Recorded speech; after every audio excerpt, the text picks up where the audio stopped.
Good morning po. May i-reveal pala ako na shoes sa inyo. At ito pala yun. Ito pala yung shoes ko ngayon, guys. Tapos nabutas na, guys. Nakakalakad namin. Ayan, look at the shoes. Then, ito pala yung crack niya dito sa gilid. Sa gilid. Ayan, guys. Sira na siya. Ayan. Ayan. Pinagtitiisan ko muna magsuot ng ganitong sapatos, guys. Then, ayun din yung isa, guys.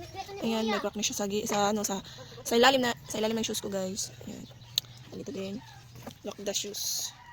Ayan, sira na siya, guys. Yun. So, yun lang yung i-review ko, guys. Bye-bye. 2 moments later. So, good afternoon, Oma and Opa. Andito na po pala yung pinapabili niyo po sa akin na shoes. At bago ko po i-reveal po sa inyo, magpapasalamat po muna ako sa inyong mga suporta po sa akin. Salamat po sa lahat and God bless po. Ayan na po yung pinapabili niyo po na shoes sa akin. Ayan po. Ayan po. Maganda siya, guys. Ayan, guys. Maganda siya. 38 yung size niya, guys. 38. Ayan. Hindi makita. And again, thank you, Oma and Apa, and God bless everyone, lalo na sa namin, sa Victor Jan. And thank you very much. Hindi po ako magsawang mag-thank you po sa inyong mga support sa amin, and God bless ulit. Bye-bye. Oh, okay? Ay 200. Wala man siya ay kuan lang, merian lang.